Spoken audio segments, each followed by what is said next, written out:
지난주일에 살펴보았듯이 사무엘상 18장에서 시작된 다윗을 향한 사울의 시기심과 적개심은 오늘 본문인 19장에서도 계속해서 이어져 나가고 있습니다. 오늘 본문 1절은 이렇게 시작하고 있는데요. 1절 말씀 보십시오. 사울이 그의 아들 요나단과 그의 모든 신하에게 다윗을 죽이라 말하였더니, 이전에는 계략을 짜서 다윗을 죽이고자 애를 썼다면 이제는 사울이 공개적으로 모든 신하들 앞에 다윗을 죽이라 그렇게 명령하고 있습니다. 그 자리에는 다윗의 절친이었던 요나단도 있었거든요. 그래서 요나단이 다윗을 찾아가서 잠시 숨어 있으라라고 말을 한 후에 아버지 사울을 찾아가서 설득을 하게 됩니다. 그 내용을 다 읽진 않았지만 이런 설득을 하였지요.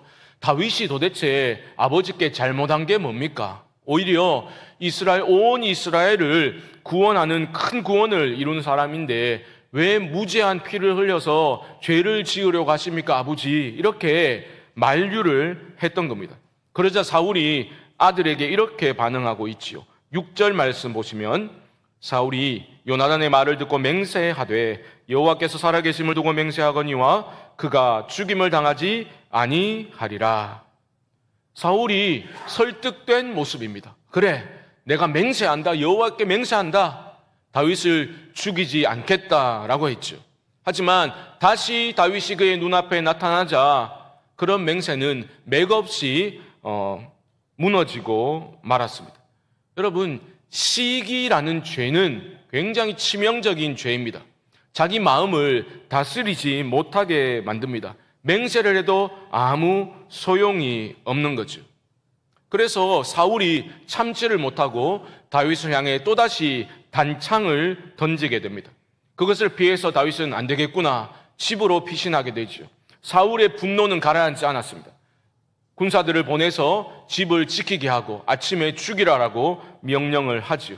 그런데 그 위기에서 하나님이 또 다윗을 구해 주십니다. 이번에는 아내 미갈이 기지를 발휘해서 다윗을 창 밖으로 달아내려 도망치도록 만들어 주었다라는 거죠. 그래서 다윗이 어디로 도망을 치게 됩니까? 18절 말씀 보시죠. 18절.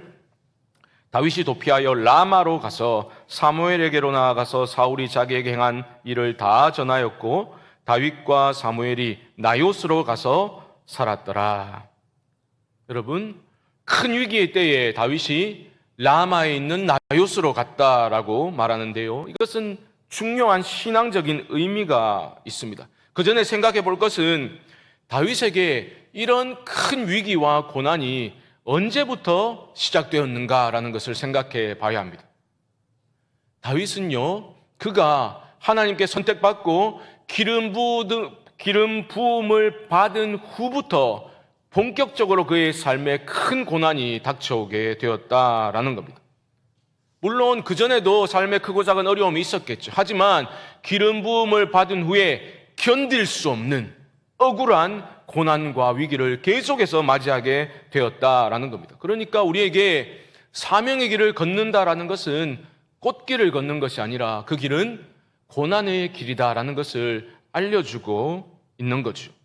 생각해 보십시오. 왕이 자기를 죽이려고 혈안이 되어 있습니다. 얼마나 끔찍한 상황입니까? 아니, 무슨 불순한 태도라도 가졌으면 모를까, 자기는 충성한 죄밖에 없는데 자신을 죽이려고 하니 얼마나 억울하고 답답했겠습니까? 아니, 따지고 보면 다윗은 사울이 외면했던 사명을 감당했던 사람 아닙니까? 블레셋에게서부터 이스라엘을 구원해내라, 그 하나님의 사명을 오히려 감당했던 사람이 다윗이었는데, 아니 그러면 하나님이 다윗에게 더 큰 복을 주시고 사울이 질투심이 발동해서 다윗을 죽이려고 할 때 직접 개입하셔가지고 좀 깔끔하게 그 문제를 처리해 주셔야 마땅한 거 아닙니까? 그런데 계속해서 다윗은 도망쳐야 하는 그런 신세가 된 겁니다. 이럴 때 이런 큰 위기가 내가 하나님 앞에 바로 서려고 몸부림치고 있음에도 불구하고 고난이 닥쳐올 때에 우리 안에서 의심이라는 고약한 놈이 고개를 들고 일어나게 되는 거죠. 하나님을 사랑하는 마음으로 기도하고 예배드리고 교회를 위해서 헌신 봉사했습니다. 아니 그러면 하나님이 좀 알아서 복을 주셔야 되는 거 아닙니까? 도리어 잘 되던 일들이 꼬이기도 하고 건강에 문제가 생기거나 자녀가 더 애를 먹이거나 여러 문제들이 터져 나오기 시작하면 우리는 이렇게 의심하게 되죠. 아니 이게 뭐지? 하나님이 내게 왜 이러시지? 내게 관심 없으신 거 아니야? 나를 사랑하시지 않는 거 아니야? 아니 하나님 선하신 거 맞아? 이런 의심이 우리 안에 일어나게 되는 거죠. 여러분 큰 생의 어떤 위기와 고난은 우리의 믿음을 흔들어 댑니다. 다윗도 별반 다르지 않았을 것입니다. 이것은 추측이 아니라 시편에 기록된 다윗의 많은 시들을 여러분 한번 읽어 보십시오. 하나님의 신실하심을 감사 찬양하는 시들도 많이 있지만 그 중에 상당 시는 어떻습니까? 다윗이 억울한 고난을 당해서 견딜 수 없다고 탄식하는 시들이 상당수 있다라는 거죠. 중요한 건 뭐냐? 피할 수 없는 이런 고난이 인생에 닥쳐왔을 때에 다윗이 어디로 피했는가라는 것을 우리는 주목해 보아야 합니다. 오늘 말씀의 핵심이기도 한데요. 다윗이 위기를 피해서 어디로 도망쳤습니까? 라마 나요스로 도망쳤죠. 여기서 라마가 지명입니다. 라마는요, 사울이 거하고 있던 기브아로부터 북쪽으로 3, 4km 떨어진 그렇게 꽤 가까운 곳이죠. 그곳은 라마는 사무엘 선지자의 고향이었습니다. 그럼 나요스는 뭔가? 나요스는요, 거처, 거주지라는 뜻을 가진 나움에서 나온 단어입니다. 그러니까 쉽게 말하면 기숙학교 같은 거라고 생각하시면 돼요. 기숙사. 그러니까 사무엘이 리더로 있었던 라마 나요스는 라마에 있는 선지 동산이다라고 여러분 그 정도로 이해하시면 좋겠습니다. 지금 하나님의 사람 사무엘이 자신의 고향에서 선지 학교를 세워 말씀으로 제자들을 양육하고 있었다라는 거죠. 다윗은요, 기름 부음을 사무엘에게 받았잖아요. 그 이후에 사무엘과 지속적으로 교제했던 것으로 우리는 알 수 있습니다. 그러니까 라마 나요스에서 무슨 일이 있는지도 다윗은 잘 알고 있었죠. 그런데 알고 있었더라도 이런 죽음의 위기 앞에서 다윗은 왜 하필이면 라마 나요스, 사울이 거하고 있는 곳에서 꽤 가까운 그곳으로 다윗은 피신했을까요? 물론 권위 있는 선지자 사무엘이 버티고 있으니 사울 왕도 함부로 그곳에 숨어 있으면 그렇게 잡아내서 죽이지 못할 것이다. 그렇게 생각할 수 있죠. 하지만 더 깊은 영적인 의미가 있습니다. 라마 나요스이 어떤 곳이었다고요? 사무엘이 세운 선지 학교.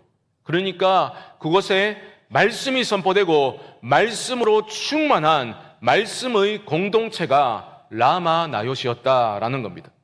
사무엘이 어떤 사람입니까? 내가 기도하기를 쉬는 죄를 범하지 않겠다. 기도의 사람이었을 뿐만 아니라 말씀의 사람이 바로 사무엘이었습니다. 하나님의 이상이 비전이 희귀할 때에 사무엘은 어릴 적부터 하나님의 음성을 들었던 말씀의 사람이었습니다. 그리고 사울이 하나님의 음성을 청정하지 않고 말씀을 떠났을 때 이스라엘 전체에 어떠한 치명적인 일들이 일어나게 되는지를 사무엘은 너무나 절감하고 있었죠. 그것을 깨닫고서 사무엘은 고향으로 내려가서 말씀을 가르치는 선지 학교를 세운 것입니다.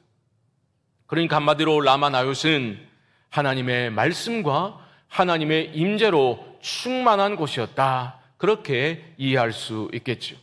절체절명의 위기 상황에서 다윗이 바로 라마 나요스로 피했다라는 것은 우리 모든 성도들이 인생의 위기를 맞이할 때 어디로 피해야 할 것인가 가르쳐주고 있습니다. 어디로 피해야 합니까?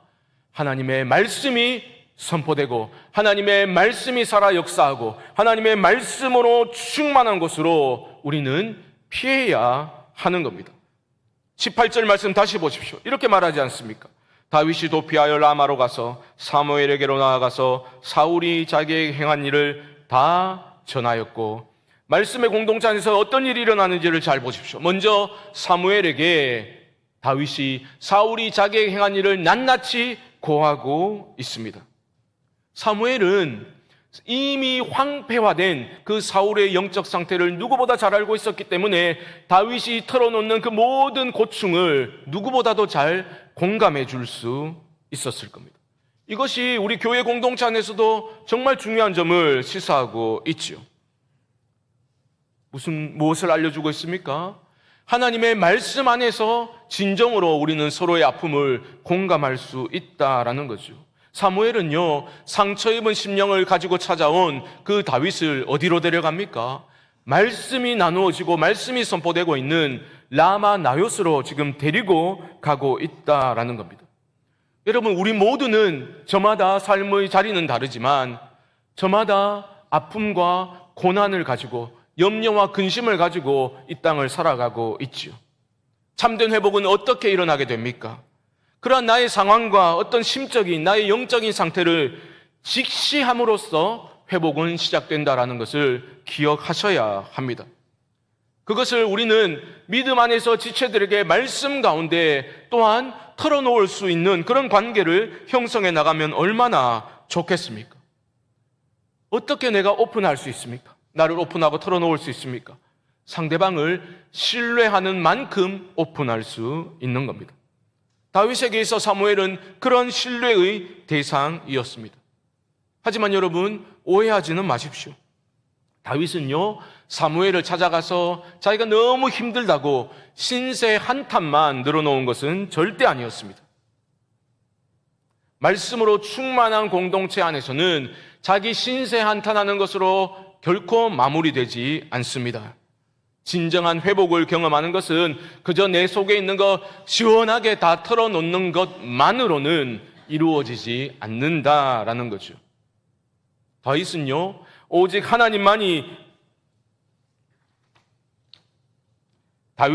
그 다윗의 삶에서 당하고 있는 그 어려움을, 그 자신의 삶을 하나님의 말씀의 빛 아래서 해석되어지는 은혜가 임했기 때문에 다윗에게 회복의 은혜가 있었다라는 것입니다.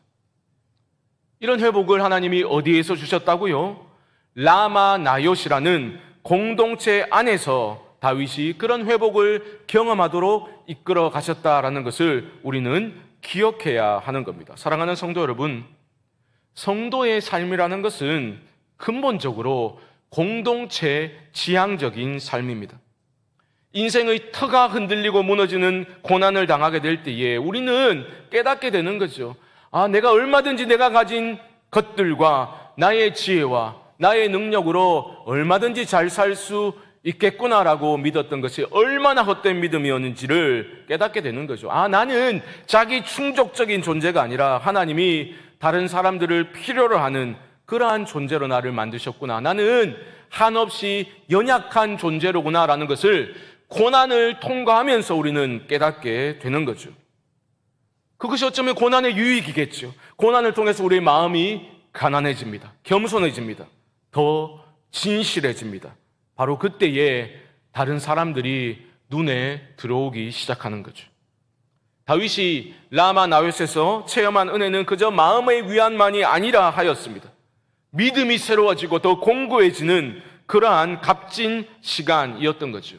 그리고 그저 마음의 위로만 준 것이 아니라 실제적으로 죽음의 위기에서 건져내시는 하나님을 경험했던 시간이기도 했습니다. 어떻게 할 수 있습니까? 다윗이 라마 나요스에 숨어 있을 때에 희한한 일들이 일어나게 되죠. 무슨 일입니까? 그곳에 숨어 있다는 소식이 사울의 귀에 들어가게 됩니다. 그래서 사울이 전령들을 급파해서 다윗을 체포해오라 명하게 되는 거죠. 그런데 그들이 다윗을 잡으러 갔을 때 이상한 일이 일어나게 되었습니다. 20절 말씀 보십시오. 20절 제가 읽습니다. 사울이 다윗을 잡으러 전령들을 보냈더니 그들이 선지자 무리가 예언하는 것과 사무엘이 그들의 수령으로 선 것을 볼 때에 하나님의 영이 사울의 전령들에게 임하매 그들도 예언을 한지라. 찾아가 보니 말씀이 선포되고 말씀이 나누어지고 있는 그 공동체에 들어가니 그때 다윗을 체포하러 온 전령들에게 하나님의 영이 임하게 되고 그들 또한 예언을 하게 되었다. 즉 하나님의 뜻과 하나님의 말씀을 그들이 말하기 시작했다라는 거죠. 이상한 일이 일어난 겁니다. 그 소식을 듣고 사울이 두 번째 전령들을 보내게 되죠. 동일한 일이 일어납니다. 3번이나 그런 일이 반복되자 사울은 참지 못하고 자신이 친히 라마 나요스로 다윗을 잡으러 떠나게 된 거죠. 그런데 사울에게도 똑같은 일이 일어나게 됩니다. 하나님의 영이 임하게 되고 그는 걸어가며 예언을 하게 된 겁니다. 마지막에는 사울이 옷까지 벗어버리고 그렇게 누워서 예언을 하게 되는데요. 24절 말씀을 보십시오. 24절. 그가 또 그의 옷을 벗고 사무엘 앞에서 예언을 하며 하루 밤낮을 벗은 몸으로 누웠더라. 그러므로 속담에 이르기를 사울도 선지자 중에 있느냐 하니라. 이게 벌거벗었다라는 게 아니라 왕권을 상징하는 겉옷을 벗은 채로 누워서 하나님의 뜻과 말씀을 계속해서 말하고 있는 그러한 사울의 모습을 묘사하고 있는 겁니다. 여러분 기억하시지요? 요나단이 다윗을 만났을 때 어떤 행동을 했습니까? 자신의 겉옷을, 왕자의 신분을 상징하는 겉옷을 벗어서 다윗에게 내어주었죠. 스스로 벗어주었습니다. 하지만 오로지 자기 왕국을 건설하는 데만 급급했던 사울의 옷은 하나님이 벗겨버리십니다. 그리고 사울은 벗은 몸으로 하루 밤낮을 누워 있을 수밖에 없었습니다. 사울이 누굽니까? 왕입니다. 최고 권력자입니다. 다윗을 죽여버림으로써 자신의 왕권을 공고히 하려고 찾아온 사울은 왕임에도 불구하고 아무것도 하지 못하고 그렇게 누워서 하루 종일 하나님의 뜻과 말씀만을 말할 수밖에 없는 그렇게 무기력한 존재로 누워 있다라는 겁니다. 바로 이 장면이 하나님의 뜻과 하나님의 말씀이 선포되는 그 자리, 하나님의 임재로 충만한 그 자리에서 누가 서고 누가 넘어지게 되는지를 분명히 보여주고 있는 거죠. 여러분, 그런 모습을 보면서 다윗이 무엇을 깨닫게 되었겠습니까? 실제적으로 하나님이 나를 도우시는구나, 나를 건져내시는구나라는 것을 똑똑히 깨닫게 되었겠죠. 그리고 확신하게 되는 겁니다. 아, 하나님의 구원의 역사는 결코 실패하지 않는구나. 하나님의 뜻과 계획은 반드시 성취되겠구나.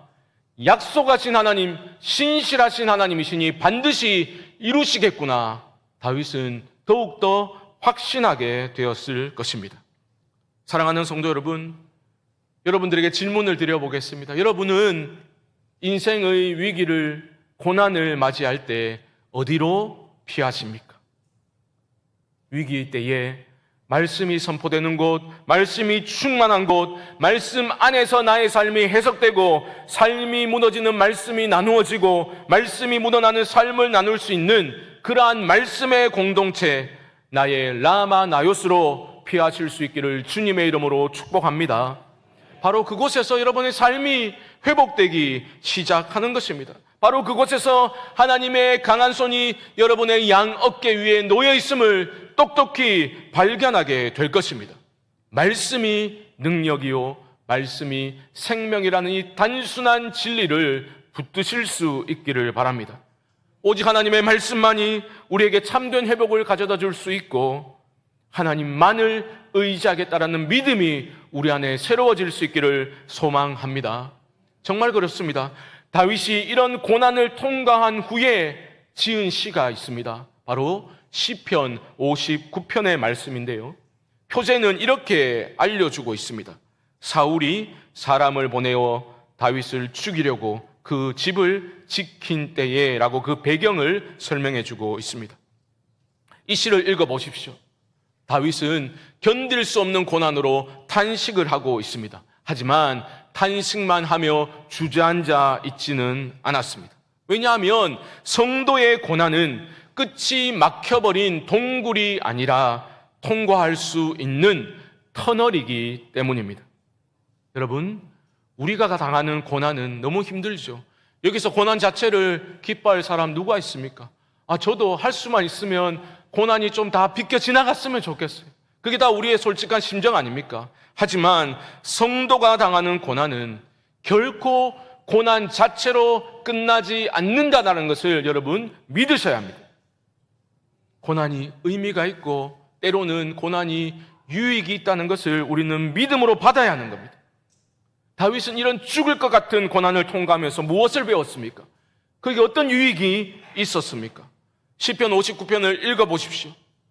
반복적으로 그가 사용하는 표현을 통해서 우리는 그가 고난을 통해서 무엇을 배웠는지를 확인하게 됩니다. 시편 59편 9절 말씀을 한번 보시죠.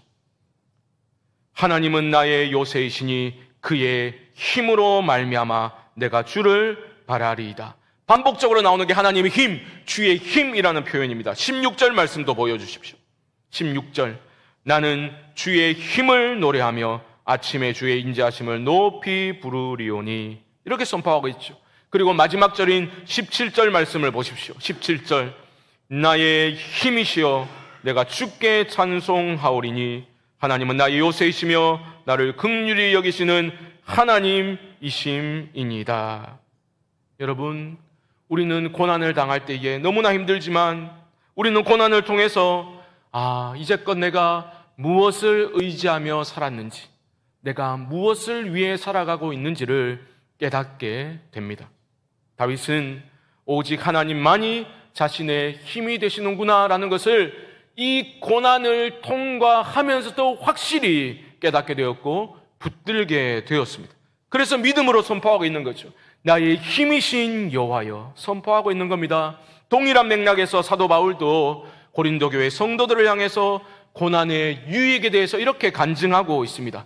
고린도후서 1장 8절과 9절 말씀 우리 함께 읽어봅시다. 시작. 형제들아 우리가 아시아에서 당한 환난을 너희가 모르기를 원하지 아니하노니 힘에 겹도록 심한 고난을 당하여 살 소망까지 끊어지고 우리는 우리 자신이 사형 선고를 받은 줄 알았으니 이는 우리로 자기를 의지하지 말고 오직 죽은 자를 다시 살리시는 하나님만 의지하게 하심이라. 아멘. 사도 바울이요 하나님 위해서 복음을 위해서 올인했던 사람 아닙니까? 그런데 엄청난 고난을 받았던 사람이었지요. 얼마나 그 고난이 힘들었는지 내가 사형 선고받은 줄 알았다. 살 소망이 끊어졌다라고 말할 정도였습니다. 그런데 고난으로 결코 끝나지 않는다라고 말하고 있는 거죠. 고난을 통해서 무엇을 배웠다고 합니까?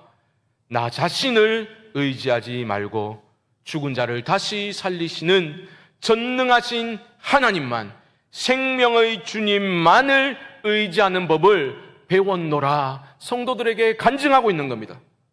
여러분, 우리 중에 하나님 의지하지 않는 사람 누가 있습니까? 그런데 하나님도 의지하는 것과 하나님만 의지하는 것, 한 글자 차이처럼 보이지만 사실은 하늘과 땅 차이라는 거죠. 사도 바울이 말하고 있잖아요. 우리로 자기를 의지하지 말고 오직 죽은 자를 다시 살리시는 하나님만 의지하게 하심이라. 고난은 힘들지만 고난을 통과하면서 하나님만을 붙들고 주님만이 나의 소망이십니다라고 고백할 수 있다면 그 고난은 헛된 것이 아닙니다. 그러므로 사랑하는 성도 여러분, 고난을 낭비하지 아니하는 지혜로운 성도 되시기 바랍니다. 정말 내가 믿고 의지하던 것들의 허무함을 고난을 통과하면서 깨닫고서 하나님만을 나의 힘으로 삼고 하나님만을 믿고 의지하며 나아가셔서 나를 건지시는 하나님을 제대로 만나실 수 있기를 주님의 이름으로 축복합니다. 위기 때 여러분 어디로 피하시겠습니까? 말씀이 살아 역사하는 곳으로, 말씀이 선포되고 나누어지는 라마나요스로 피하시기 바랍니다. 저는 오늘 말씀을 준비하면서 우리 교회 안에서 이런 말씀이 제대로 나누어지는 공동체가 되면 얼마나 좋을까 그렇게 기도하게 되었습니다. 우리 교회의 순모임이 우리들의 라마나요시 되면 얼마나 감사할까 간절한 소망을 가지게 되었습니다. 쉽지 않죠. 우리는 다 편한 게 좋고, 그렇죠? 그래서 순모임을 할 때도 말씀을 나누기보다는 그냥 내 편한 거, 그렇게 편하게만 빨리 지나가면 좋겠다. 그런 일들이 우리 안에서 없다 할 수 없을 겁니다. 그런데 여러분, 어떤 거창한 것을 나누려고 그렇게 부담을 갖지 마십시오. 한 말씀이라도 말씀이 묻어나는 나의 삶을 나누고 삶이 묻어나는 말씀을 나누고자 여러분 애쓰실 수 있기를 바랍니다. 저는 성광교회 8년째 이렇게 담임 목사로 섬기면서 제 마음에 큰 어떤 마음의 짐 같은 것이 있습니다. 저는 우리 교회가 너무 좋아요. 성도님들도 다 좋으시고 부족한 종에게 정말 잘 대해주시고 감사한 일들이 너무 많습니다. 그런데 새벽에 엎드려 기도할 때마다 제 마음에 큰 부담이 있습니다. 우리 성광교회가 그저 인간적으로 친밀하고 정이 많은 그러한 공동체로 머물까봐 그것이 저에게 큰 기도의 제목입니다. 돌아보십시오. 수십 년 동안 알고 지낸 사람들 얼마나 많습니까? 그런데 정작 인간적으로는 너무 친밀하고 그 집안의 사정도 너무 쏙쏙들이 잘 알고 있지만 정작 그 지체의 영적인 상태나 신앙의 상태는 알지 못한 채 그렇게 겉핥기식의 교제만 나누고 우리가 헤어진다면 우리 교회는 분위기 좋은 교회 될 수 있겠지만 한계를 뛰어넘어 하나님의 일하심을 경험하는 교회가 되기는 참으로 어려울 것입니다. 어떤 거창한 것을 여러분 기대하시라는 말씀이 아닙니다. 말씀하시는 하나님 앞에 우리가 엎드려야 하겠고 그 말씀을 붙들어야 하겠고 그 말씀을 진실한 마음으로 서로를 축복하는 마음으로 나눌 때에 우리 안에 하나님이 일하심을 경험하게 될 줄로 믿습니다. 우리 안에 이렇게 말씀의 공동체로 피하고자 하는 그러한 마음과 말씀으로 서로를 세우기를 소망하는 마음이 합쳐져서 우리 모두가 위기의 때에 말씀의 공동체인 나마나요스로 피하여서 주저앉는 인생 아니라 서로를 일으켜 세워주는 사람들로 그렇게 우리 교회가 공동체가 말씀의 공동체로 또한 참된 믿음의 공동체로 세워져 나갈 수 있게 되기를 주님의 이름으로 간절히 축원드립니다. 지금은 우리 주 예수 그리스도의 크신 은혜와 하나님 아버지의 무한하신 사랑하심과 성령님의 감동, 감화, 위로, 교통하심의 역사가 인생의 위기를 맞이할 때에 말씀으로 충만한 공동체 우리의 라마나요스로 돌아가 말씀 안에서 우리의 힘이 되신 여호와 하나님의 강한 손을 경험하기를 소망하는 사랑하는 성도님들의 심령 가운데 지금부터 영원토록 함께 있을지어다. 아멘.